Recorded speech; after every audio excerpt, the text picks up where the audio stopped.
Saber, entender, compreender, conhecer, descobrir. Ouvir. Bandeirantes Acontece.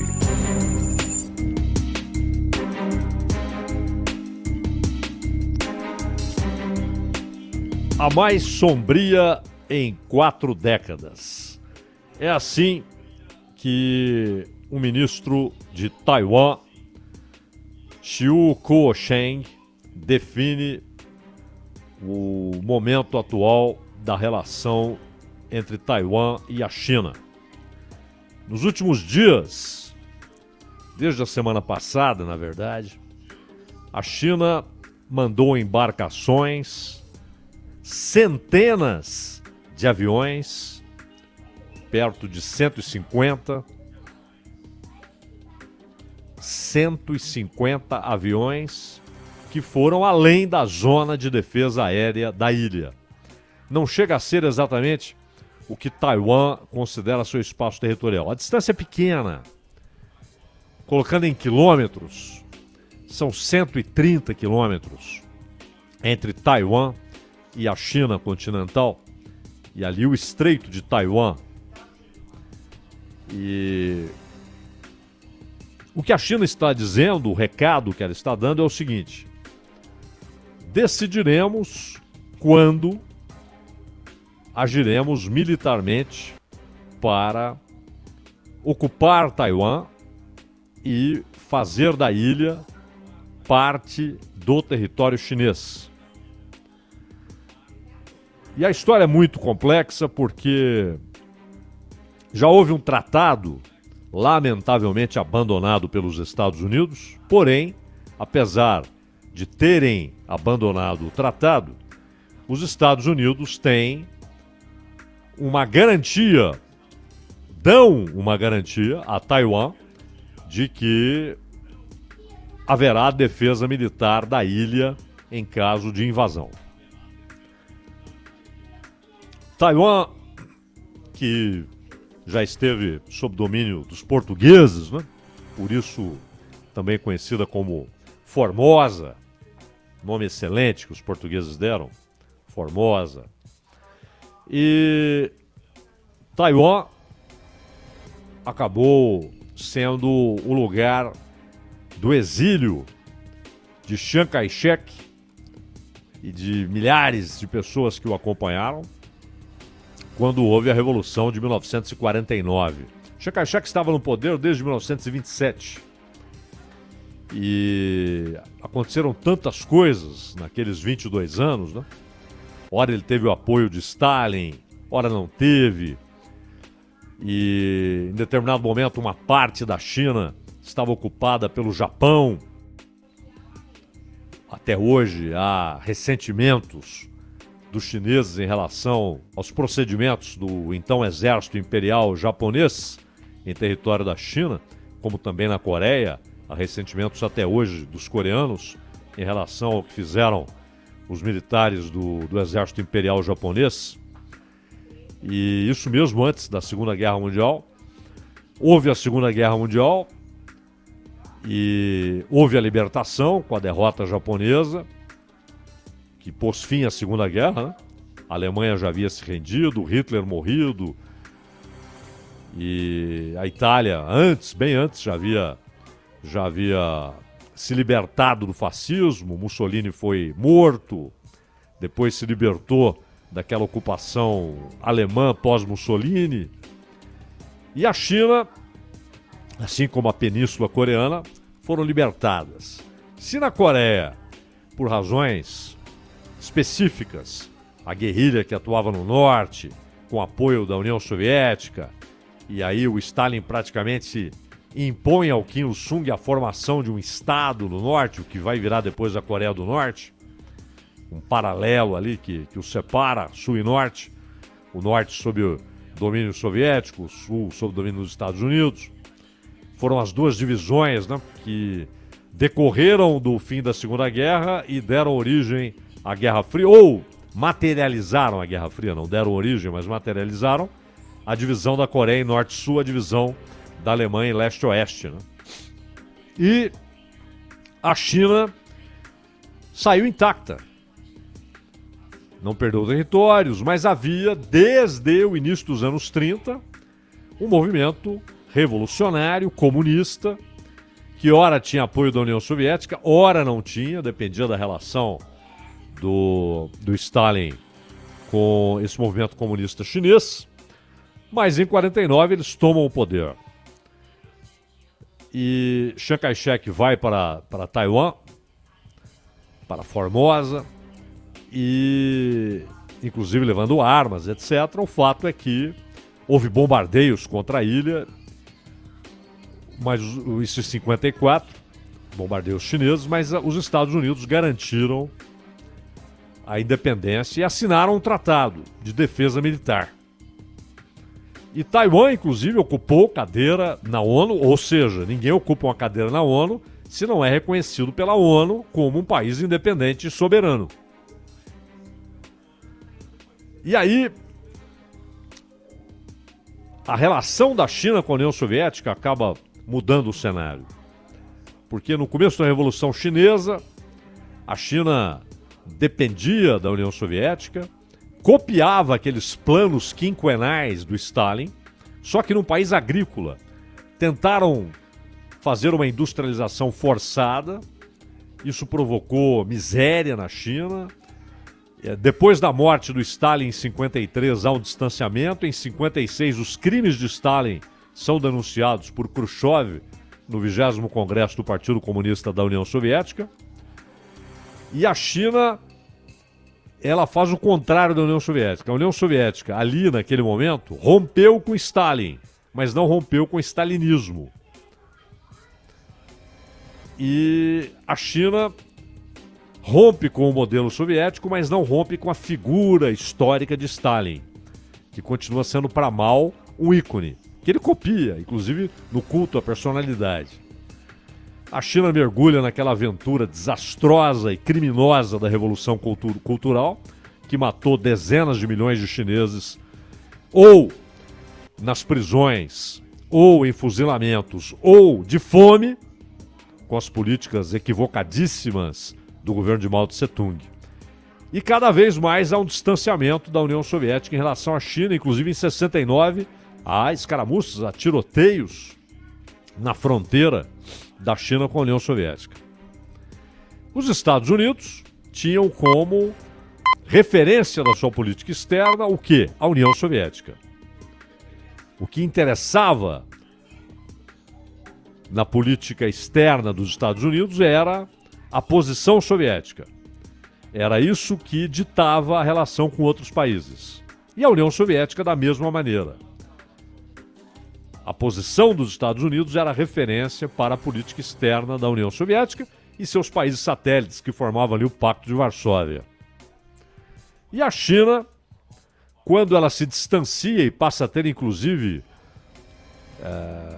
problemas na fronteira com a União Soviética, inclusive tiroteios, os Estados Unidos percebem ali a chance de atrair a China para sua esfera de influência.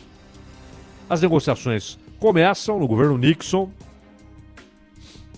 Há uma relação surpreendentemente, em determinado momento, próxima entre Nixon e Mao Tse-tung. E Taiwan paga o preço. Perde sua cadeira no Conselho de Segurança da ONU. Obviamente, cadeira provisória. Deixa de ter assento na ONU, ou seja, perde o reconhecimento de sua independência e soberania, de que aquilo é um país. A coisa fica ainda pior em 79, já no governo Jimmy Carter, quando há transferência da embaixada de Taipei para Pequim. E no governo Jimmy Carter, que aliás merece elogios em outros assuntos, por exemplo, o fato de ter fechado a torneira de financiamento para ditaduras na América do Sul. Jimmy Carter foi fundamental para que as ditaduras sul-americanas fossem perdendo apoio e fossem entrando em colapso. Foi fundamental. Mas, por outro lado, ele abandonou Taiwan quando cancelou o Tratado de 1954, que garantia formalmente a proteção militar dos Estados Unidos. Porém, apesar dessa decisão errada do governo Jimmy Carter, os Estados Unidos deram um jeito de corrigir as coisas, estabelecendo uma proteção, uma garantia de proteção militar, como o Japão tem, como parte da Europa tem, os Estados Unidos, no caso da Europa formalizado na OTAN, a garantia de uma proteção militar dos Estados Unidos a esses países em caso de um ataque externo. No caso de Taiwan, claro, um ataque da China. O único presidente nesse período todo, porque aí houve uma decisão do Congresso dos Estados Unidos. Essa decisão do Congresso dos Estados Unidos, ela anula a suspensão ou cancelamento do contrato, porque o Congresso decidiu que os Estados Unidos são obrigados a defenderem Taiwan em caso de uma ação militar chinesa. É claro que a China, nos anos 50, 60, 70, não era militarmente um perigo assustador para Taiwan. Até porque Taiwan tem acordos militares com os Estados Unidos, recebe armas dos Estados Unidos, aviões modernos. É verdade que os seus caças já estão ficando velhos.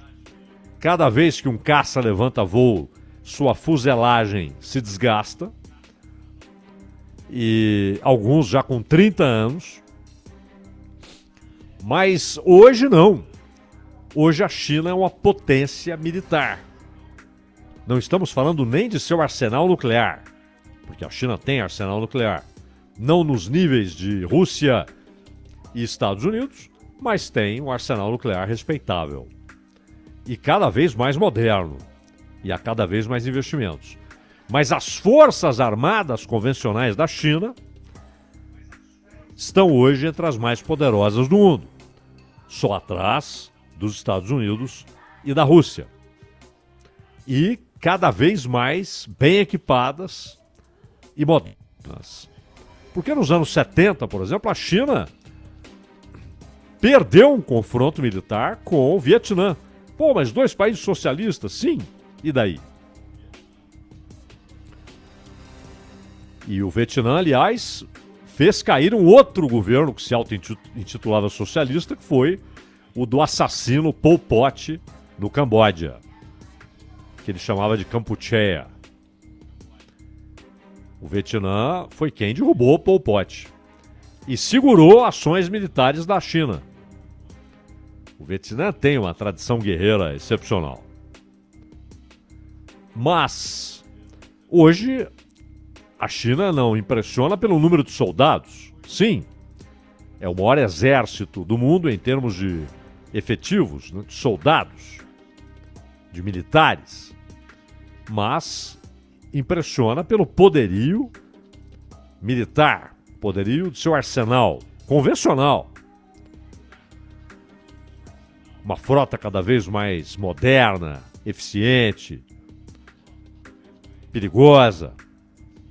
Aviões de combate cada vez mais modernos, caças sofisticadíssimos, ainda incipiente nos submarinos, mas desenvolvendo submarinos. Então o perigo para Taiwan agora é outro, não é aquele dos anos 60, 70. Hoje é uma China que é uma potência econômica mundial e uma potência militar regional com aspirações a ser reconhecida como potência militar global. Os Estados Unidos têm uma capacidade de intervenções múltiplas e simultâneas que nem outro país tem. É verdade. Mas para a China, a régua é outra.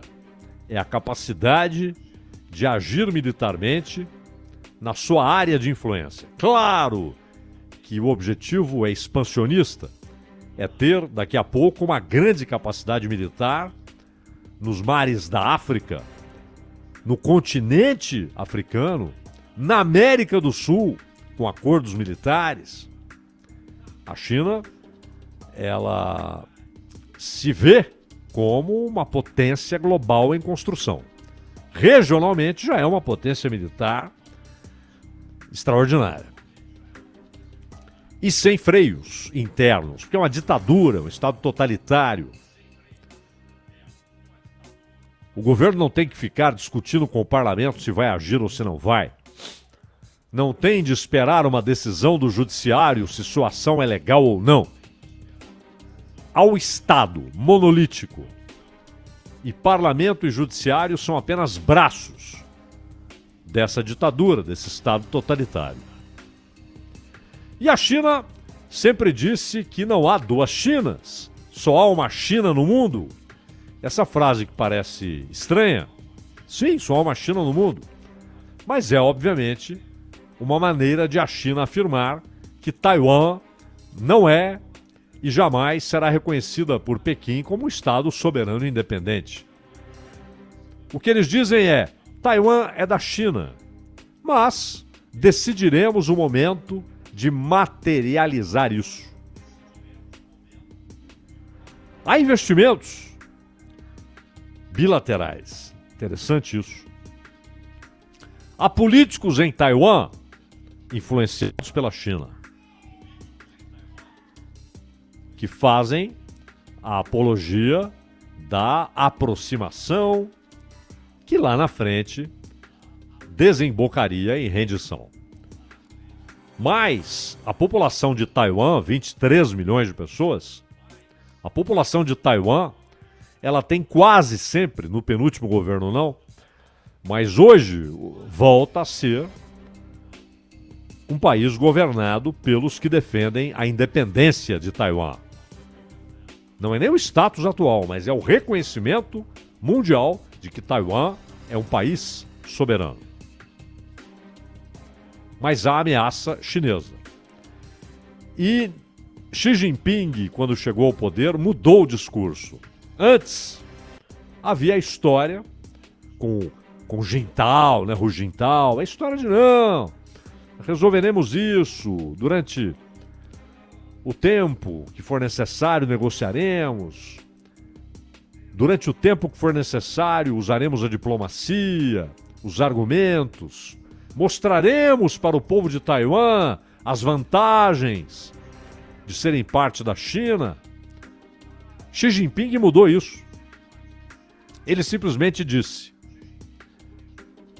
não admitimos qualquer ato de Taiwan em direção à independência e, quando julgarmos pertinente e interessante, agiremos militarmente. Ele falou isso textualmente. Mas eu dizia que o único presidente que um dia afirmou às claras para a China que Taiwan seria defendida militarmente pelos Estados Unidos foi George Bush filho.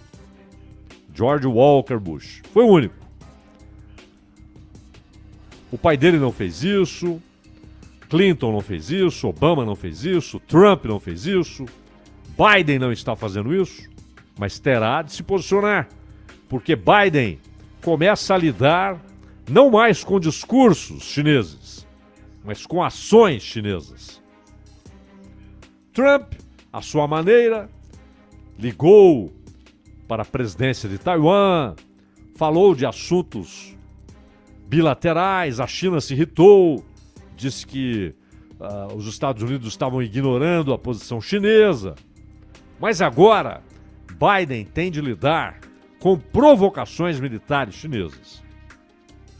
150 aviões em poucos dias sobrevoaram um espaço que é considerado zona de defesa aérea de Taiwan.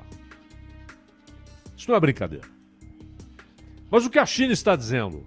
Atacaremos amanhã? Não. A China está treinando seus pilotos, está fazendo um reconhecimento de que tipo de resposta Taiwan pode dar, resposta militar. Claro que está tudo mapeado, onde estão os silos de mísseis, de onde pode partir uma resposta antiaérea, onde estão as baterias antiaéreas. Isso está tudo mapeado por todo mundo, claro.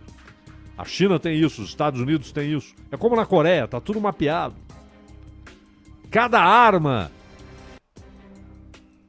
de Kim Jong-un está mapeada. Por isso os Estados Unidos, na época do Trump, houve a decisão de não atacar as instalações nucleares da Coreia do Norte, porque não haveria tempo de evitar um ataque convencional da Coreia do Norte contra a Coreia do Sul, que devastaria Seul antes de um contra-ataque dos Estados Unidos.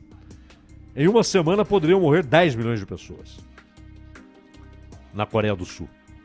Isso é tudo mapeado, eletronicamente, satélites, etc. Então é claro que a situação militar de Taiwan está mapeada, mas há muitas coisas que a China não sabe da capacidade de resposta de Taiwan.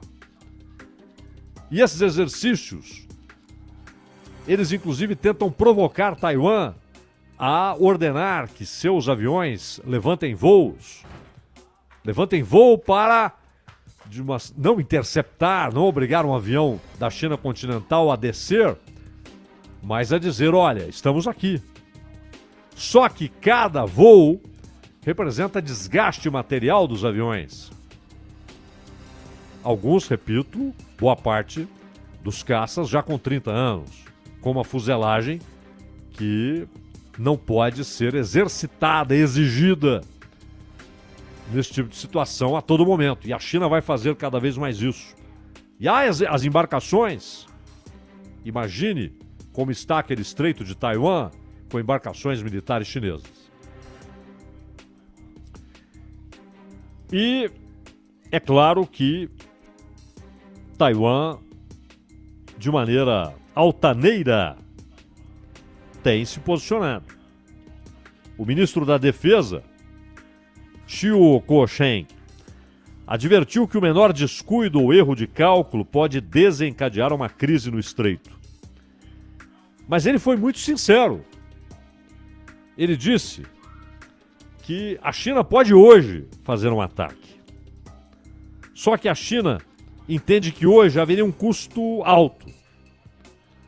Mas que nos cálculos chineses, e que Taiwan conhece esses cálculos, em 2025, a China poderia fazer uma ação definitiva, uma ação militar definitiva, com custos baixíssimos.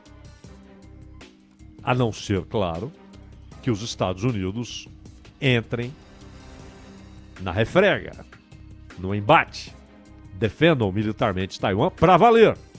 Não com telefonemas, com olha, estamos vendo, podemos responder. Não, com a resposta militar, com envio de embarcações, de bombardeiros, de navios levando tropas e de caças. Então, não havendo isso, o que o ministro da Defesa está dizendo de Taiwan é que a ilha seria tomada com um custo baixíssimo em 2025, mas que a China pode fazer isso hoje, com mais custos, mas pode.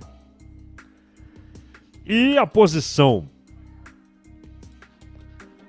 da presidente de Taiwan, Tsai Ing-wen, é que ela inclusive escreveu um artigo que espalhou-se pelo mundo, os jornais que quiseram reproduzir, dizendo que haverá consequências catastróficas se o território cair nas mãos da China. Consequências catastróficas. Foi essa expressão usada por Tsai Ing-wen, a presidente de Taiwan. Então, não há dúvida, o que a China está dizendo é: não estamos discutindo se, no limite, usaremos força militar. Essa decisão está tomada. Se Taiwan mover-se em direção à independência, haverá uma ação militar. E é claro que os Estados Unidos têm de se posicionar a respeito. Não podem ficar apenas com protestos, meu caro Ronald. O editorial de abertura do Bandeirantes Acontece vai se transformar em instantes em podcast. E você vai ter acesso a esse conteúdo e todos os anteriores lá no site da Rádio Bandeirantes. Clique em tudo que você puder no novo site da Rádio Bandeirantes. Notícias, os trechos das principais entrevistas de todos os programas, as íntegras de todos os programas e também os podcasts, como o Entendendo a Notícia. Os podcasts da Rádio Bandeirantes falam sobre os mais variados assuntos. Vão de um editorial do Cláudio Zaidano, Entendendo a Notícia, passando pelo Ciência e Saúde, do Ricardo Capriotti, até o Sports All the Time, como eu participo falando de esportes americanos. Cada um para uma vertente, mas tem muito conteúdo lá para você. Tem o Memória com o Parron, tem o Danilo Gobato com Antenados, muita informação e muito conteúdo diferenciado lá no nosso site para você, além de estar, claro, sempre nos principais agregadores de podcast. A gente já volta. Rede Bandeirantes de Rádio. Bandeirantes Acontece. Trânsito.